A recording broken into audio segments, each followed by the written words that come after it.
What is up, guys? Welcome to another video. That Geeky guy here, and today we'll be looking at some potential Blitz hero that you should definitely check out if you are still looking for a Blitz hero to play.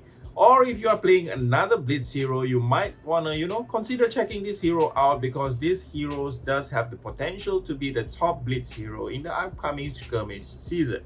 So at number 3, we have Kaisa. So Kasai's Sword is a very unique hero that has the ability to actually give it some kind of discount or a resource discount for her second swing of the weapon.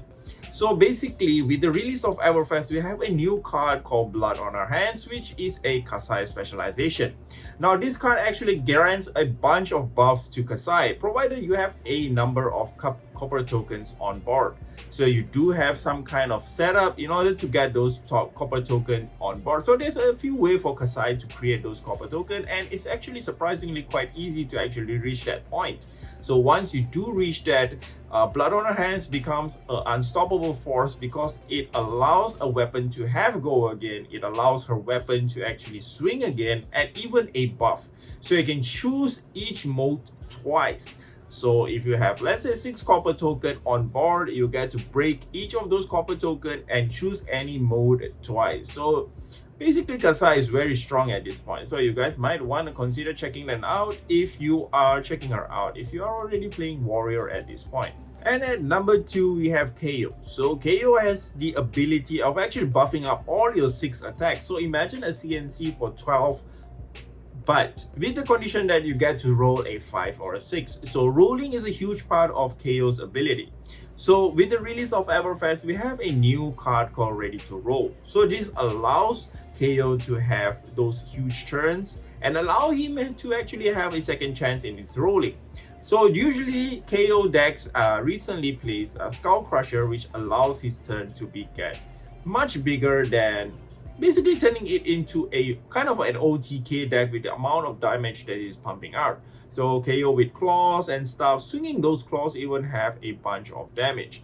Now, KO is a kind of a either go big or go home kind of deck, so you want to roll a bunch of dice. So if that is kind of your thing, or you're already playing Brood, you might want to check KO out. It's a very fun and interesting deck, I can tell you that. And at number 1, we have the Benji deck. So Benji Piercing Wind, I don't know if it's a boy or girl, but she or he has the potential to actually dish out a bunch of damage on turn 1. So Benji's ability reads, if your attack are 2 or less, your opponent can't block with any card from their hand. So imagine starting on turn 1 and begin dishing out a bunch of 2s and 1s, and your opponent is forced to take those damage because they can't block. Imagine, so they have to use their armors and stuff. Once they run out of their armor, so they're gonna have to take those damage. Now with the Mask of Momentum, third hit, basically forcing your opponent to actually allow those hit, and then Benji gets to draw a card and the combo continues on.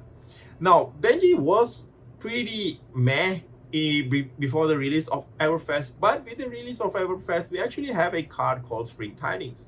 So Spring Tidings reads that it is a 2 damage card, so your opponent is forced to use their armor or a card from Arsenal in order to block this. But if they do not block Spring Tidings, they are in for a bad time because you're allowed to draw as much card as the attacks, the number of attacks you have done this combat chain basically. So the combos just keeps going. Spring Tidings has go again, so you do not have to actually use some kind of maybe like the Beast Rider boots or Snapdragon Scalers to give it go again. It actually has the natural go again. So to build this deck, you basically do need Beast Rider boots because there are some combo cards that does not have go again.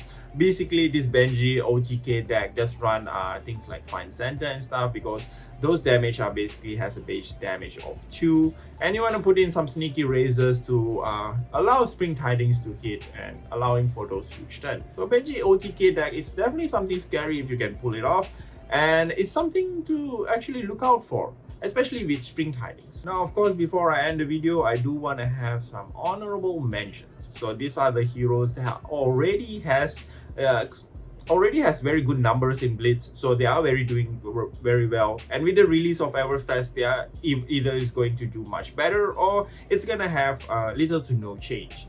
So in terms of having more firepower, I'm gonna give that to Kano. So Kano just has access to Aether Wildfire.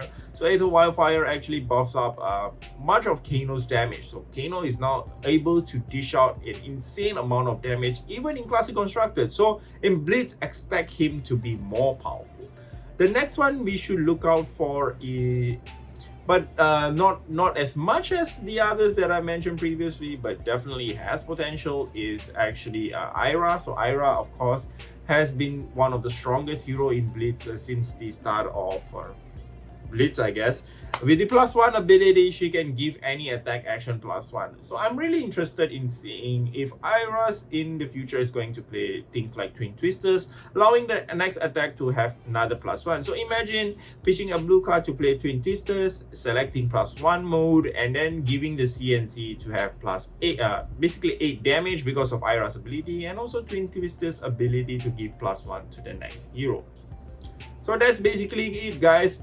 There's also a bunch of Blitz hero you should definitely want to check out. So we're gonna see as this Skrimish season actually get closer, and then the meta is more stable, I guess. Even things like Valda Bright Axe is very interesting because she gets to draw cards, but basically create seismic search token based on the number of cards that your opponent draw. So Benji might be a bit weaker to a hero like that. Ninjas might be weaker to Valda Bright Axe because Ninja does like to draw a bunch of cards with stuff like AE and things like that.